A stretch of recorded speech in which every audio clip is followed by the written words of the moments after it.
तो स्टूडेंट ये हमारे पास एक्सरसाइज है 8.1। तो हम कौन सा इसका क्वेश्चन कर रहे हैं, क्वेश्चन 5 कर रहे हैं, ठीक है ना। तो find x if the slope of line passing through the A point और बी पॉइंट इज़ 4। मतलब 4 जो है हमारे पास स्लोप है, ये हमारे पास 2 पॉइंट आए हुए हैं, ठीक है ना। जब 2 पॉइंट के लिए 2 पॉइंट ए और बी आए हुए हैं, तो मैंने आपको पहले भी कहा था हमने कौन सा फार्मूला लगाते हैं, m is equal to y2 minus y1 over x2 minus x1, वो वाला हम फार्मूला लगाएंगे।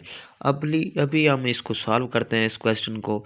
तो देखते हैं कि हमारे पास ये मैंने क्वेश्चन यहाँ पर आपको लिख लिया है ना।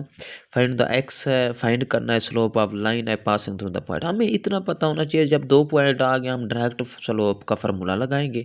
उसके बाद जो नेक्स्ट स्टेप होगा वो सॉल्व कर लेंगे, क्योंकि स्लोप का नाम आ गया है तो स्लोप हमने फाइंड करनी है। तो एक्स भी वहाँ से फाइंड कर लेंगे। ये अब हमारे पास फोर्स है, हमें डायरेक्ट पता होना चाहिए, पॉइंट ले लेंगे सोल्यूशन में। तो हमारे पास ए पॉइंट कौन सा है, 3 और एक्स है, और बी पॉइंट्स हमारे क्या है, 5 और 8 है। आपने ये लिख दिया है। फिर हम 2 पॉइंट आ गए, इसको क्या कहते हैं, x1 है, ये y1 है, ये x2 है, और ये y2 है, ठीक है। उसके बाद नेक्स्ट स्टेप में हमारे पास 2 पॉइंट का स्लोप का फार्मूला लगा लेते हैं। m इज इक्वल टू होता है y2 minus y1 over x2 minus x1 के साथ। ये हमने फार्मूला लगा लिया है, ठीक है। ओवरऑल हमारा कंसेप्ट क्या होता है, 2 पॉइंट के लिए हमने डायरेक्ट फार्मूला लगा लेना है। फिर उसके बाद जब समझते हैं कि क्या इसको सॉल्व करना है, अभी क्या करते हैं, वैल्यूज पुट कर लेते हैं।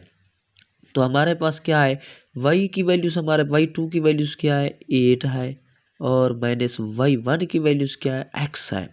तो यहाँ पर मैं x लिख लेता हूँ। उसके बाद नेक्स्ट स्टेप में x2 की वैल्यूज़ यहाँ देख ले 5 है। जब इस तरह से आपने पैटर्न बनाया होगा तो फिर आपके लिए मसला नहीं होगा। अब x1 की वैल्यूज़ क्या है, -3 है। अब हमारे पास m यहाँ पर हमने स्लोप फाइंड कर लिए वैल्यूज़। अब देखते हैं कोई चीज़, m is equal to 8 minus X, और यहाँ से 5 में -3 चला जाए तो क्या बचता है, 2 बच जाएगा।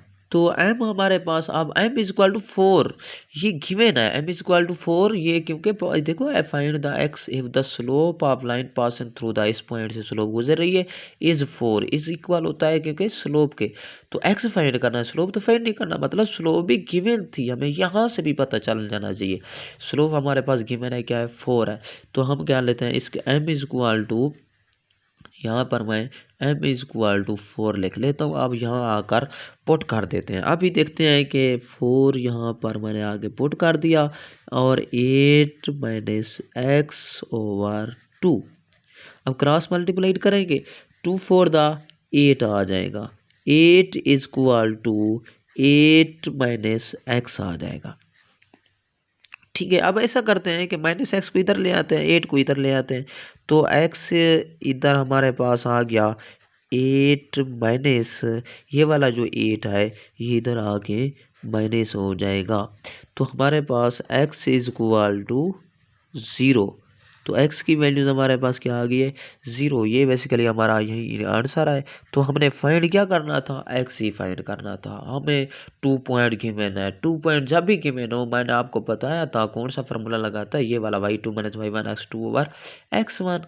तो ये स्लोप गिवन थी, वहाँ से हमने x की वैल्यूज़ अपने पैटर्न को सॉल्व करते हुए, अपने फार्मूलाज को यूज़ करते हुए हमने इसको सॉल्व कर लिया।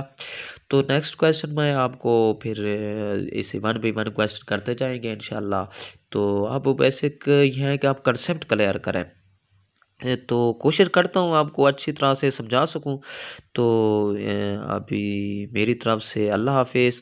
अगर आपको मेरी वीडियो अच्छी लगी है तो बिल्कुल आप मेरे चैनल को सब्सक्राइब करें। इंशाल्लाह कंसेप्ट में चीज़ें आपको समझाऊँगा, और आपका इंशाल्लाह नेक्स्ट एग्ज़ाम जो है वो अच्छा जाएगा।